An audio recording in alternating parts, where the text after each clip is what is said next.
Ben Crenshaw's The Art of Putting. Taped on location at the Tucson National Resort and Spa in Tucson, Arizona. Hi, I'm Ben Crenshaw. It's a well-known fact that putting is the most important part of the game of golf. As the old saying goes, good putting covers up for a lot of sins. But unfortunately, most amateurs don't spend much time working on their putting strokes, and that's a mistake, because improved putting is the fastest way to lower scores. In the next half hour, I'm going to give you some putting tips that work for me, and I'm confident that they can work for you too. We'll talk about the importance of feel, and we'll cover the basics of the grip, stance, and stroke. Plus, we'll learn how to read greens, and I'll show you some practice drills. And I want you to know that I believe in learning by doing. While you're watching this tape in your living room, pick up your putter and a few balls and work along with me. If you don't understand something, stop the tape and play it back. The tape's organized for easy reference. Think of it as a book with chapters. For best results, watch the tape from start to finish. Then if you're having particular problems, say with your grip, simply spin to that chapter for a quick refresher course. If you put some effort into this tape, I believe you'll get results.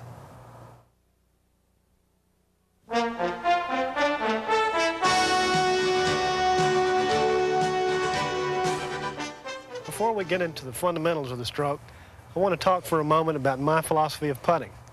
Putting is an art, not a science. Let me say that again. Putting is an art, not a science. On the last day of the 1984 Masters, on the back nine, I really had the feel in a competitive, pressure-packed situation. Never putted better in my life. Short putts are long. I was confident I could make anything. But there also comes a time in every golfer's life when you just feel lost on the greens. It happens to the best of us. It happens to Nicklaus, it happens to Watson, it happens to you, and it happens to me. So in my years on the PGA Tour, I've adopted an almost fatalistic approach to putting. Now, this is not in a negative sense. As golfers, we've just got to accept what the golf gods give us on a certain day. We're all trying to make putts, but we can't get disheartened when the ball finishes close. If our work leaves us with a simple tap in, we've done well. If we keep coming close, our putts are going to drop, along with our scores and our blood pressure. I like what my idol, the great Bob Jones, said about putting. Anyone who hopes to reduce putting or any other department of golf to an exact science is in for serious disappointment and will only suffer from the attempt.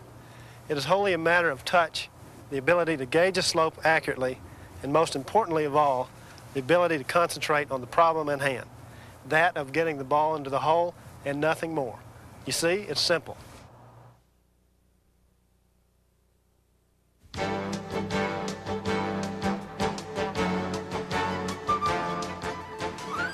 Let's see, in a book I read somewhere, you're supposed to keep perfectly rigid with your left side in putting. My feet are 8 inches apart. I've lined this putt up so that the wind will bring it back to the left, and my left hand forms a 90-degree right angle with my right. I've lined it up with my slide rule so I can't miss this putt. Boom. Folks, there's no way you can stroke this ball. I don't think putting can be reduced to lines and angles. There is no magic formula, but I do think I have a few key ideas that I think will help you. Number one, there is no one single way to do things. Do what works best for you. You need to think of the putting stroke as a short version of your regular swing. I have a long swing with a relatively slow tempo, so I have a long flowing putting stroke as well. Number two, as in any part of the game of golf, in putting it's important to have good fundamentals. In simple terms, you need a smooth stroke that accelerates the putter through the ball. The putter must be square at impact. The left hand moves along the target line, guiding the stroke, and the right hand supplies the power. Don't be mechanical when you putt. Don't jab at the ball. Be relaxed and comfortable. Number three, to be a good putter, you must understand the relationship of speed and line. Speed determines line, not vice versa. I've got 2 balls here and a breaking putt. If I hit the putt firmly, it won't break much at all. But if I hit it easy, it's going to break quite a bit. So though it's critical that you develop a stroke that will roll the ball along your intended line, it's just as important, if not more so, that you develop the touch, or as I prefer to call it, the feel, needed to roll the ball at your desired speed. Remember, I'm convinced that most 3 putts aren't caused by bad line, but by bad speed. Okay, there you have it. My principles for better putting. If you master these 3 simple ideas, I'm confident you'll start making some putts.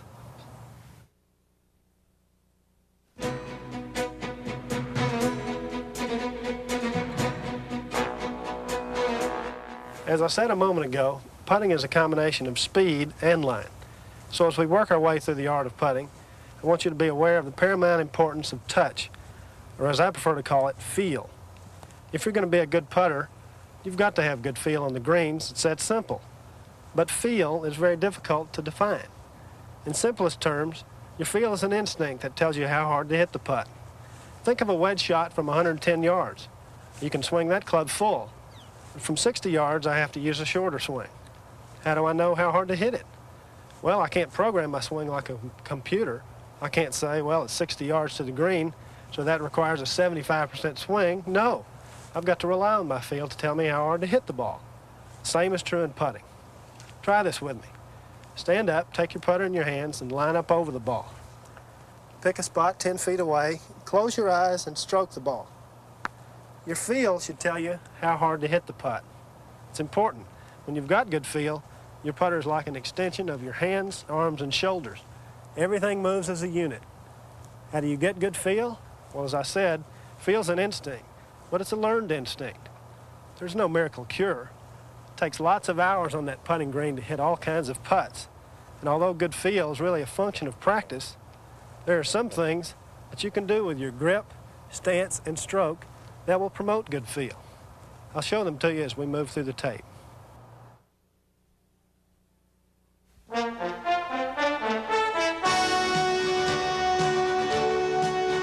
You'll find that all types of grips are used in putting. Basically, it's a matter of comfort. There's the baseball grip, the 10-finger grip that Lee Trevino uses, the split-finger grip, as Craig Stadler and Hubert Green use. Cross-handed is very popular these days. Bruce Litsky and Bernhard Langer use this grip. The overlap is like the grip that you use out on the golf course. I prefer the reverse overlap, in which the left index finger is placed on the right hand. My hands work in tandem. I like the left hand to guide the stroke and the right hand to supply the power. The reverse overlap enables me to extend my left hand down my target line and prevents me from breaking down my stroke. No matter which type grip you use, be sure to place your thumbs directly on the club in this fashion. Your thumbs point straight down the shaft to the putter head. This keeps my palm square to my intended line, and this in turn keeps my putter moving squarely along the target line without any twisting and turning. One more thing. Grip pressure is very important. I advocate a lighter grip because putting requires the ultimate in feel. Don't strangle the putter. Hold your putter lightly. Light enough so someone could pull it right out of your hands. A smooth, even tempo is what we're looking for. But when you grip the putter too tight, you're likely to hit the ball too hard. Try this at home and see what I mean. I recommend that you use a lighter grip, then let the putter swing and let it do the work for you. That's what it's designed for.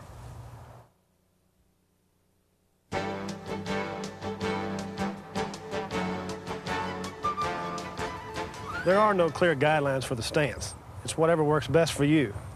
Here's where a little experimenting might do you a world of good. For example, players like Bobby Locke and Gary Player use a closed stance. I prefer an open stance. The bottom line is this.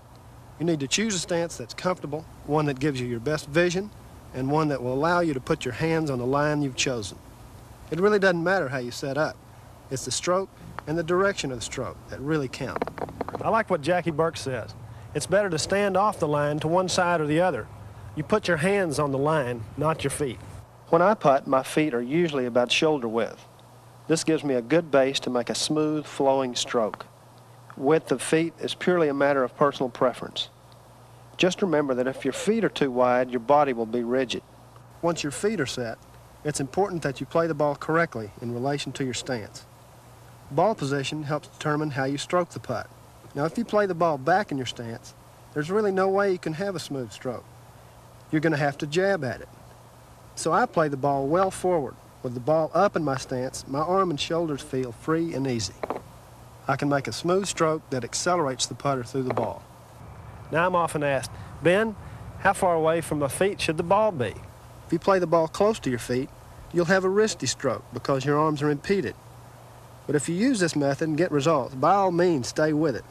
I just think it's easier if you play the ball far enough away from your body to let your arms and shoulders swing as a unit. I like to feel that my arms are just hanging from my shoulders. I think that this method produces the smoothest stroke possible, and that's what I'm looking for. One more thing. Most experts will tell you to keep your eyes directly over the ball, but this isn't a hard and fast rule. Since I play the ball well away from my feet, my eyes aren't over the ball when I putt. So once again, do whatever works best for you.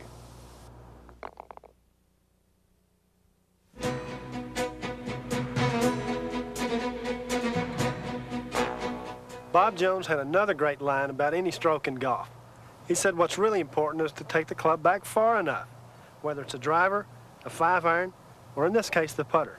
You don't want short, quick motions. You want smooth acceleration through the ball. I always go through the putt. There is no stopping. If you're slowing down as you hit the putt, chances are the putter head won't be square at impact. However, a smooth stroke that accelerates through the ball will keep your putter moving on your target line, and your putts will go where you want them to go. Remember, you want to use the same tempo every time. The only variable is the length of your backswing, and the length of your backswing will determine how hard you hit the ball. I've got a 4-foot putt here, so I only take the club back to here. On a 30-foot putt, I take the club back to here. Some pros advocate using a short backswing that makes you accelerate through the ball. I think this is bad advice. If you've got a long putt and a short backswing, you're either always going to be short or you're going to have to jab at the ball to get it to the hole. I don't believe in the jab stroke. I think you've got to be smooth. Now, how about a wristy stroke versus an arm stroke?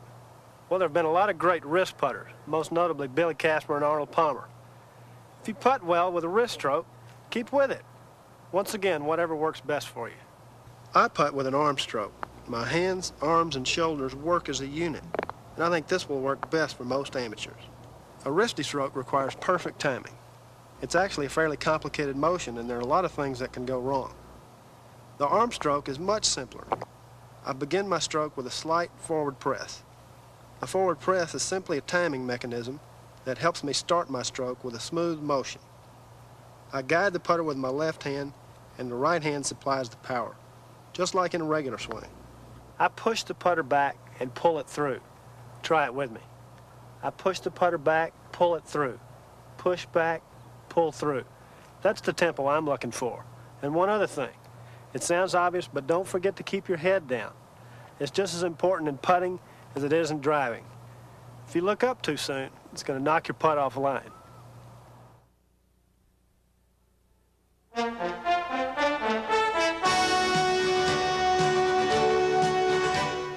This is a Willie Park Ryeneck putter. It dates back to the early 1860s.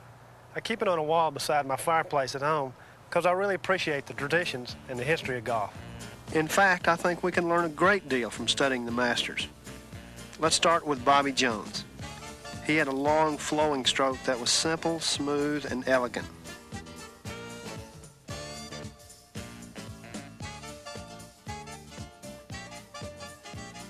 Bobby Locke, 3-time winner of the British Open, may have been the best putter of his day. Putting from a closed stance, Locke had excellent touch. He used a standard overlap grip, and his stroke was an unusual combination of wrist and arm. And on long putts, he appeared to sway into the ball. But it's not how, it's how many, and Locke got great results. Slammin' Sam Snead was a terrific approach putter.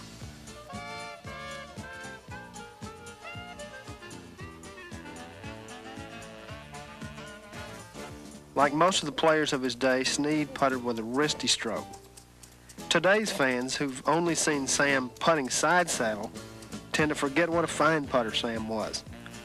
But you don't win 86 tournaments without holding a lot of putts.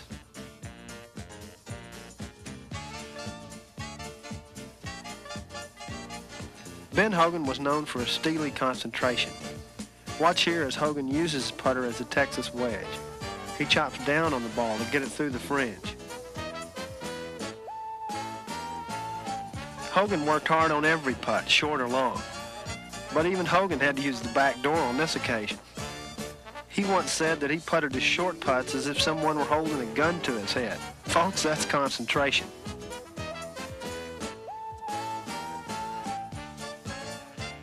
Byron Nelson, one of golf's great sportsmen, won 11 straight tournaments back in 1945. He stays down on putts well.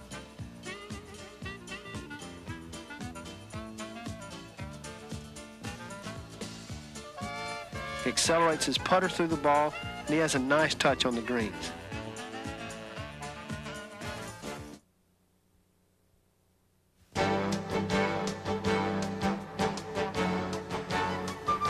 Long putts are those 25 feet and longer.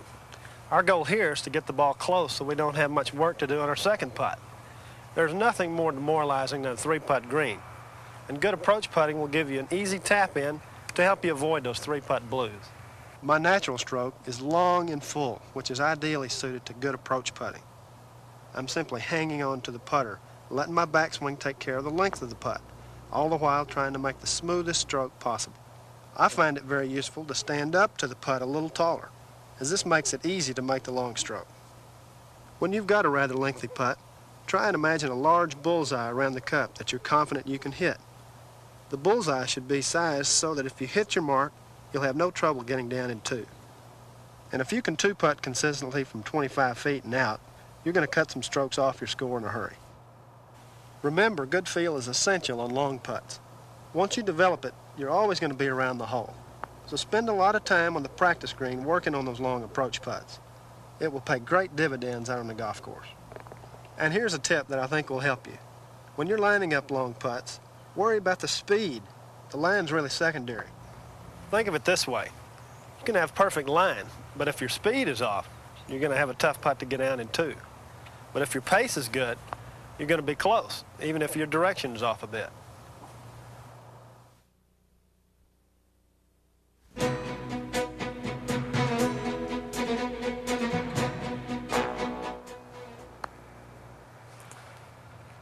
In golf, the closer you get to the hole, the more mental the game becomes. Let's face it, we're all going to miss these little putts from time to time. And it's happened to some top players in some big tournaments. At the 1947 U.S. Open, Sam Snead had a short putt of less than 3 feet to win. He missed.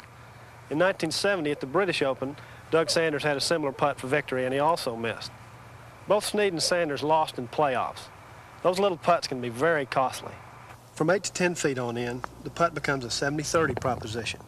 70% on line, 30% on feel. So line the putt up carefully and then don't look back. Trust your first instinct and stick with it. Indecision will kill you. Also, don't guide the putt. That usually means disaster. Think about your stroke, not the hole.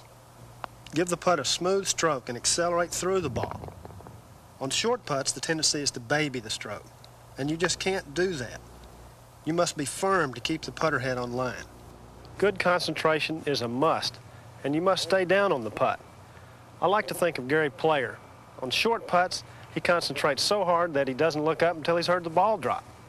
Quoting from Bobby Jones again, the best way to accomplish this is to decide upon the line to the hole and to determine to hit the ball on that line and let it go hang if it wants to. In other words, make up your mind and give it your best shot. As Jack Burke, a great putter, likes to say, worry about what's going to happen here with your stroke rather than what's going to happen at the hole.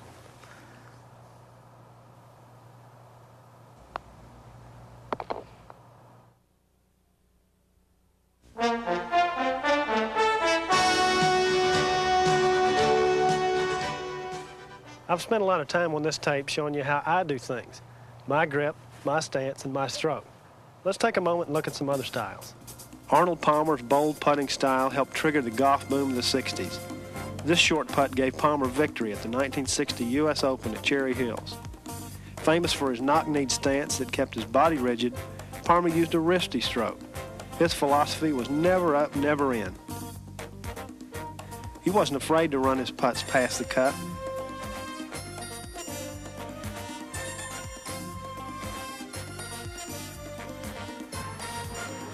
And when he was in his prime, he didn't miss many coming back.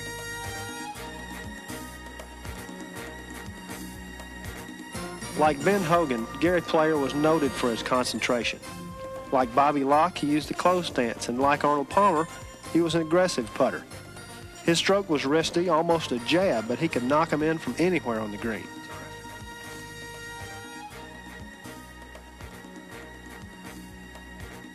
In my mind, Billy Casper ranks right up there with Bobby Locke amongst the game's greatest putters. He had a surgeon's touch.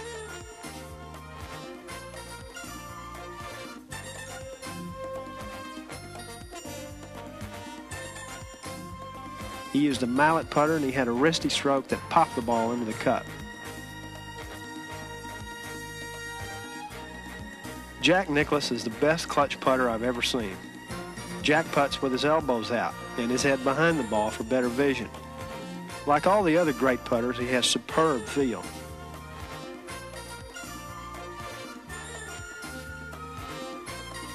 Jack is the master of the 15 to 20 foot putt, and he's holed more than his share. Finally, let's take a look at Lee Trevino. Trevino and I have similar styles. We both use an open stance and put our hands on the line, not our feet.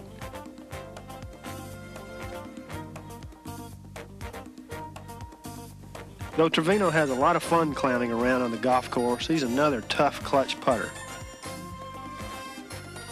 Trevino accelerates the putter through the ball, and his putter is square in impact. We learned a lot from studying the styles of these great players, and if you go out to a PGA tournament, I recommend that you watch such stars as Tom Watson and Seve Ballesteros. These guys are great putters, and you can learn a lot by watching.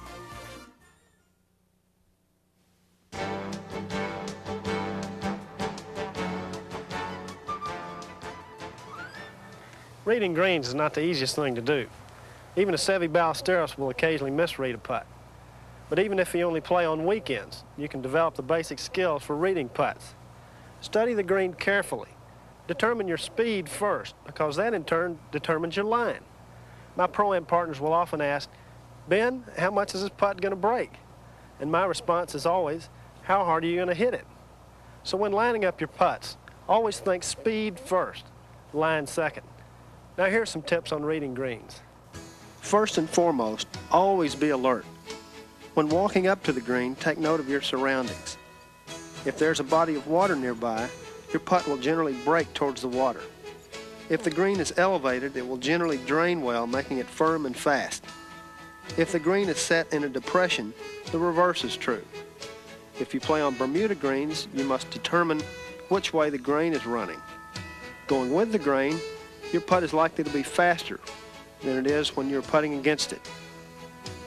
How can you tell which way the grain is running? Well, if the grass between your ball and the hole is shiny, you're probably putting with the grain. If the grass is dark, you're probably putting against it.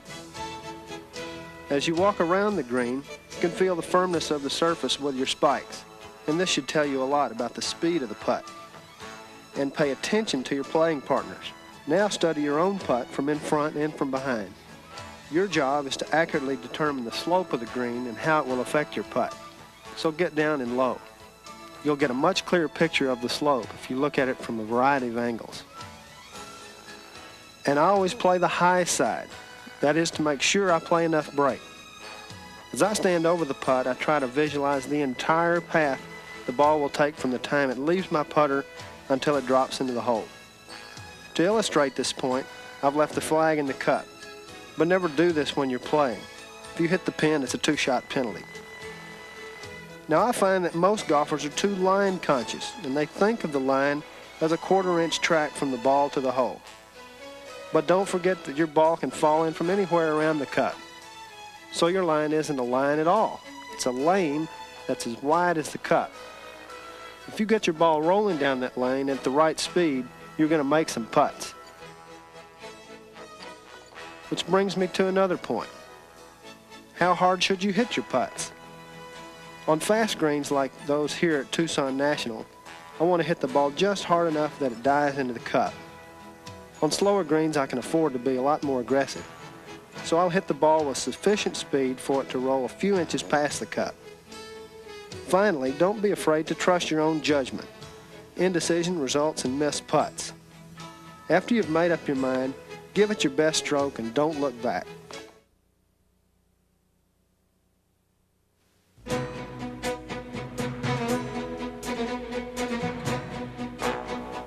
Many weekend golfers warm up for a round by dropping a few balls 4 feet or so from the hole, hitting a few short putts, and racing off to the first tee. In my opinion, that's almost counterproductive. That's the worst possible way to achieve that smooth stroke that you're looking for. First of all, the least you can do is arrive a little earlier to let your nerves settle down. Don't rush through your warm-up.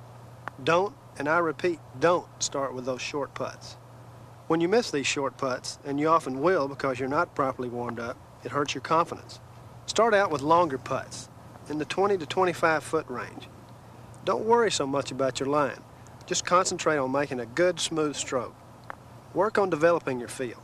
Until you feel comfortable with your stroke, you might even putt with your eyes closed. I remember a tournament in college I was playing with Tom Kite. Earlier in the round, Tom was having trouble with his putting. He just didn't have much feel. So during the round, he putted for a few holes with his eyes closed. He'd line up and close his eyes and stroke the putt. It was Tom's way of trying to get his feel back. Now, I don't recommend you try this on the golf course, but it might help you warm up on the practice green.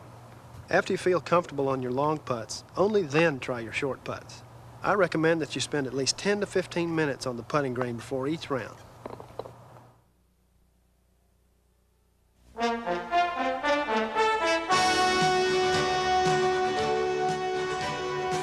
For too many people, practice is drudgery.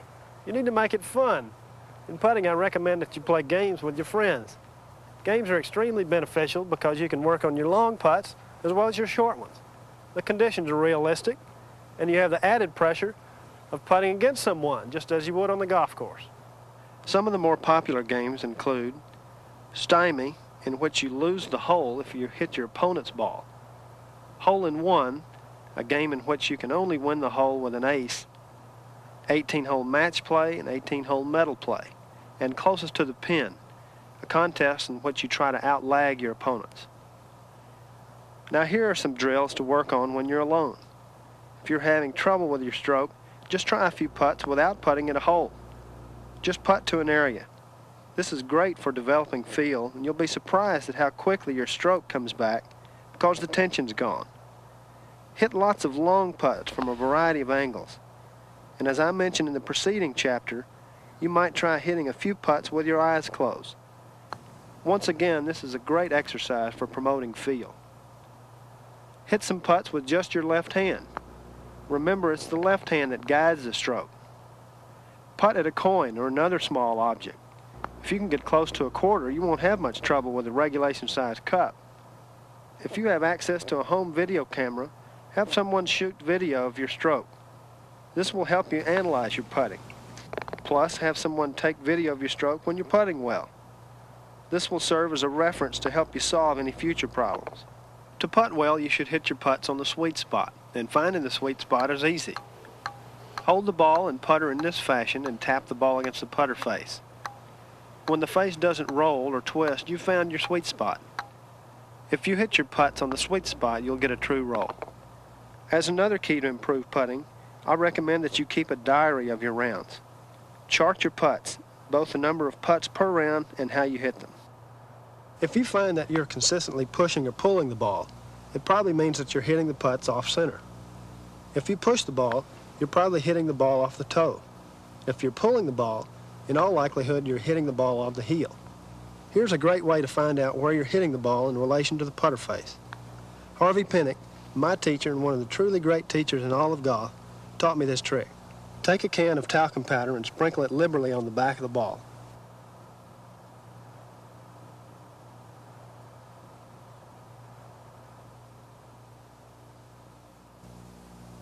Putt the ball and then look at the putter face.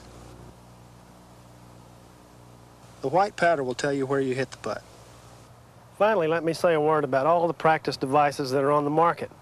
In all candor, I think that grooving your stroke with tripods, tracks, or other mechanical gimmicks is a waste of time and money. Yes, it's helpful to have good mechanics, but it's more important to have good feel. The quickest way to good putting is lots of hard work on the practice green.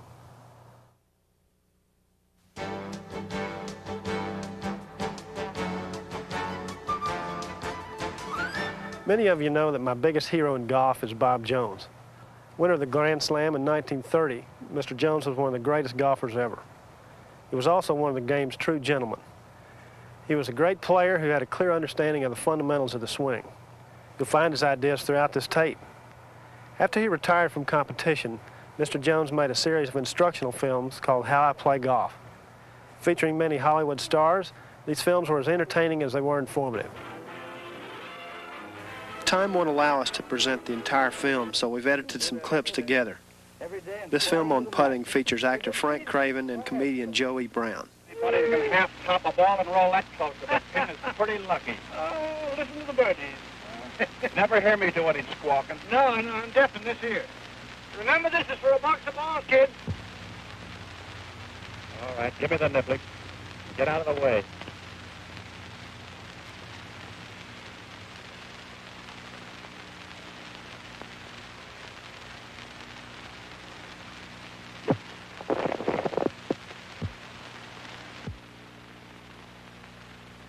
Boy, what a shot.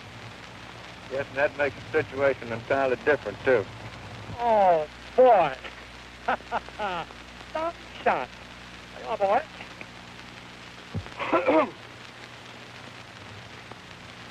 Nice day. Don't forget the box of balls. Well, wait a minute. You want to give me this thing? Give it to you? Sure, this little one.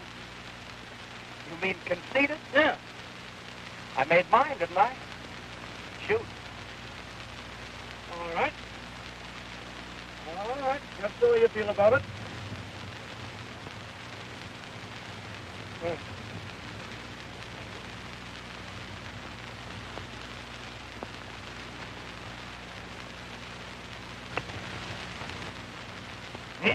Nice putt, Frank. Don't forget the ball. Well, Frank. Yeah? Come here a minute. Frank, I want you to know Bobby Jones. Oh, how do you do, Mr. Jones? Glad to meet you, Mr. Oh, Craven. glad to know you, sir. You see what happened over there? Sitting dead with hard luck. Just that long. The big buzzard wouldn't give it to me. Well, you know, the object of the game is to get the ball into the hole. Those little short putts are just as important as the longer one. You miss many like that? Well, I missed a good many, but I practice hard on them. You do, eh? The little ones, too? Certainly. Want to do me a favor? I'd like to. Come on over here and show me how you do those things, will you? All right, I'll be glad Dick, to. don't you say anything to Joe. How to work? Come with us, Dick? No, thanks. I'll see you at the clubhouse. All right. Now let's start with a short putt, like the one you missed a moment ago. All right. Wait a minute. How do you hold your putter? All right. Same as I do the rest of my clubs. Overlapping grip. I used to do that myself. But several years ago, I made a change in my putting grip, which has helped me a great deal.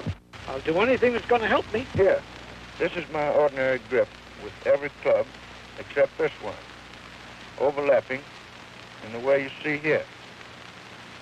In putting, I turn my hands until both thumbs are down the top of the shaft. And then I change the overlap this way.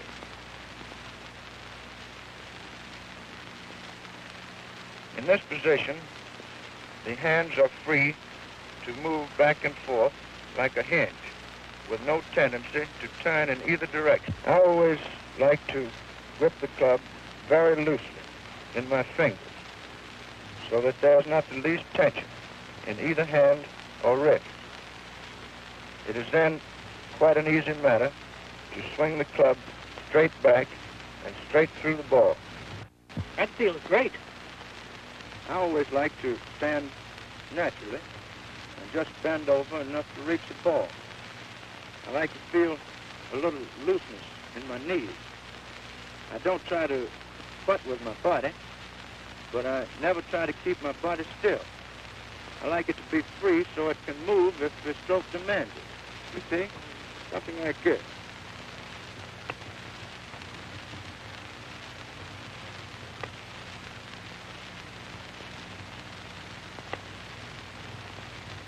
The whole idea, it seems to me, is to do the thing in the simplest and most natural way. Now, after you get a nice, light grip on the club, and a good, easy, comfortable position at address, then the next thing to do is to take the club back. And in that connection, it is most important that the club be swung back and not lifted. The best way to accomplish this is by using mainly these fingers of the left hand. That keeps the club moving low and inside the line. If the right hand is used too emphatically at this point, it results in lifting the club, like this, so that a smooth stroke is impossible. What I like to see is a long, smooth, unhurried stroke which literally sweeps the ball along the green. One of the main things to remember is to be sure that the backswing is long enough. That looks easy enough to be able to do. Say, is that Calamity Jane? Well, this is not the original. The old girl herself didn't shine so much, the face became untrue. They had to have this copy made with a straight face. Otherwise, it's the same club. Suppose you step over here and hit a few. I'd like to see you do it.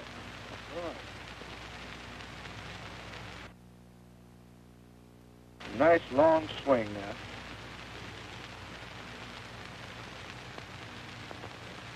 That's right. Stroke it straight through toward the hole.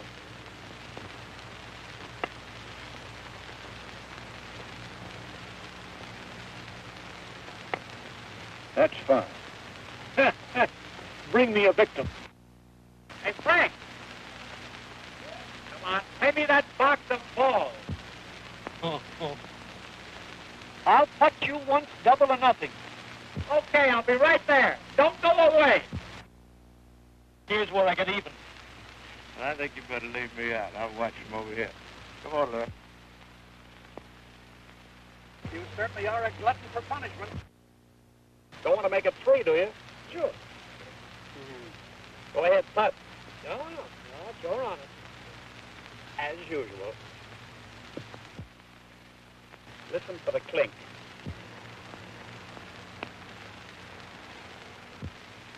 Oh, it's pretty good for you, Joe. Not good, not bad.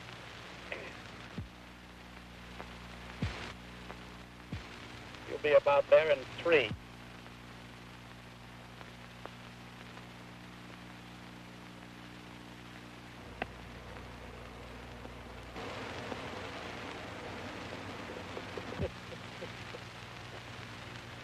I'll give you your next one, Joe.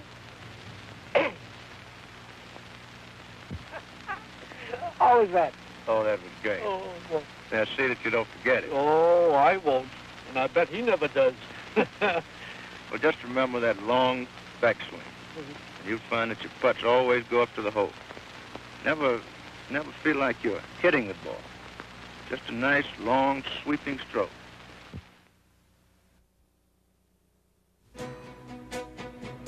Okay, let's take a moment to review what we've learned. When I putt, I hold the club with a reverse overlap grip. My hands work in tandem. The left hand guides the stroke and the right supplies the power. The reverse overlap enables me to keep my left moving on my target line and prevents me from breaking down my stroke. I also want to emphasize that my thumbs point straight down the shaft. This keeps my palm square to my intended line, and this in turn keeps my putter moving squarely along the target line without any twisting and turning. I putt with a slightly open stance. My feet are about shoulder width. I play the ball well up in my stance and far enough away from my body that my arms and shoulders can swing free and easy. I putt with an arm stroke. My hands, arms, and shoulders work as a unit. I feel like my arms are just hanging from my shoulders. I want a smooth stroke that accelerates the putter through the ball. I putt all putts with the same tempo. The only variable is the length of my backswing, which in turn determines how hard I hit the putt. I always make sure to take the club back far enough. This prevents me from jabbing at the ball and ensures a smooth acceleration through the putt. As Bobby Jones says, I never hit putts, I stroke them. When I putt, I keep my body still, but not rigid, and I keep my head down. These are the important fundamentals of putting. But as I've said throughout this tape, the key to good putting is good feel. I'm not a mechanical putter, I'm a feel putter. That's why I grip the club lightly and without a glove.